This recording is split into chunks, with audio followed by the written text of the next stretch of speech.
Join Forum IS Academy, trusted by hundreds of toppers, including IS Rank 1 Shruti Sharma.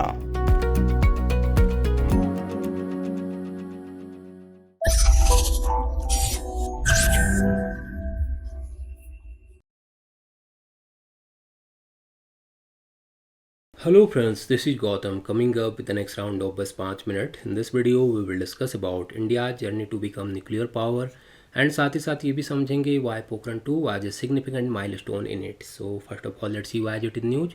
आखिर ये India nuclear power programme news में क्यों है, पहले जरा इसको समझते हैं. देखिए, recently on the 11th of May को नेशन ने 25th एनिवर्सरी ऑफ पोखरण 2 को सेलिब्रेट किया है. Actually 11th of May year 1998 को इंडिया ने पोखरण में 3 न्यूक्लियर बॉम्ब को सक्सेसफुली टेस्ट किया था. आफ्टर दैट 2 डेज के बाद फिर से 2 बॉम्ब को सक्सेसफुली टेस्ट किया गया था. ये रहा वो इमेज जिसे आप देख सकते हैं. दैट टाइम जो प्राइम मिनिस्टर थे हमारे, ये थे अटल बिहारी वाजपेयी जी.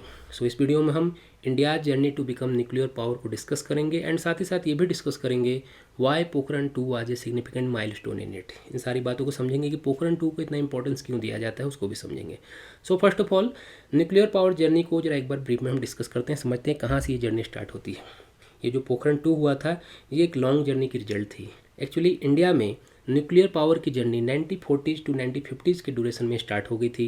एंड इंडिया में न्यूक्लियर पावर प्रोग्राम को स्टार्ट करने का क्रेडिट इस पर्सन को जाता है जिनका नाम है होमी जहांगीर भाभा. इन्हें father of Indian nuclear programme भी कहा जाता है, ये पॉइंट याद रखिएगा. एक्चुअली भाभा जी ने 1945 में टाटा फैमिली की हेल्प से बॉम्बे में Tata Institute of Fundamental Research start किया था. And Tata Institute of Fundamental Research को India's first research institute which was dedicated to the study of nuclear physics माना जाता है, ये पॉइंट याद रखिएगा. तो यहाँ से नेशन में न्यूक्लियर पावर प्रोग्राम की जर्नी स्टार्ट होती है. After the independence Bhabha ji that time के पीएम जवाहरलाल नेहरू जी से मिलकर importance of nuclear energy and the need of the nuclear energy for India को डिस्कस कर रहे थे. And finally government of India ने डिपार्टमेंट ऑफ एटॉमिक एनर्जी को 1954 में, ये पॉइंट याद रखिएगा, 1954 में डिपार्टमेंट ऑफ एटॉमिक एनर्जी को गवर्नमेंट ऑफ इंडिया ने स्टेब्लिश कर दिया था. एंड मिस्टर भाभा को इसका डायरेक्टर बनाया गया था. आफ्टर दैट इंडिया में फुल फ्लेज फॉर्म में न्यूक्लियर पावर प्रोग्राम स्टार्ट हो गई थी. एक्चुअली दैट टाइम के जो पीएम थे जवाहरलाल नेहरू जी, उन्होंने पब्लिकली तो कभी नहीं इसका सपोर्ट किया था, बट इनडायरेक्ट फॉर्म में उन्होंने भाभा जी को फ्री हैंड देकर इनडायरेक्ट फॉर्म में सपोर्ट जरूर किया था. तो इसी प्रोसेस में क्या हुआ कि 1968 में नॉन प्रोलिफरेशन ट्रीटी, जिसे हम एनपीटी के शॉर्ट फॉर्म में जानते हैं, वो एग्जिस्टेंस में आती है. बट इंडिया ने, ध्यान रखिएगा कि इंडिया ने एनपीटी को साइन नहीं किया था. एक्चुअली एनपीटी के थ्रू दैट टाइम की जो यूएसएसआर थी, USA, UK, France and China other states को न्यूक्लियर वेपन एक्वायर करने से रोक रही थी.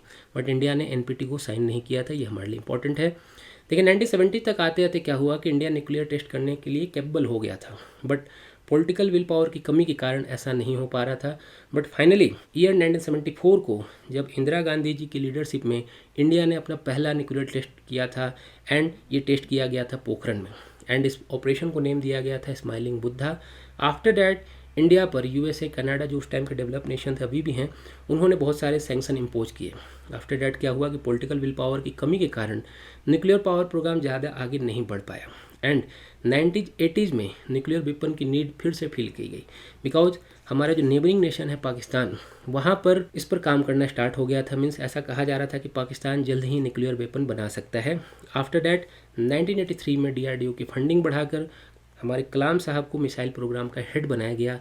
एंड फिर से पॉलिटिकल विल पावर की कमी के कारण कोई टेस्ट नहीं हो पा रही थी. फाइनली 1998 में जब अटल बिहारी वाजपेयी जी की गवर्नमेंट बनती है, तब अटल जी ने मिसाइल टेस्ट का ऑर्डर दे दिया था. एंड फाइनली 11th ऑफ मई 1998 को पोखरण में पोखरण 2 हुआ, जिसे हम डिस्कस भी कर रहे हैं.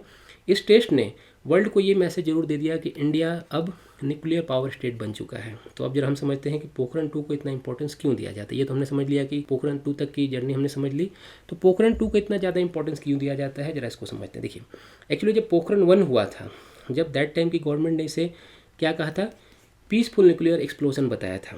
After that USA and Canada ने हम पर बहुत ज़्यादा हैवी सैंक्शन लगा दिए थे.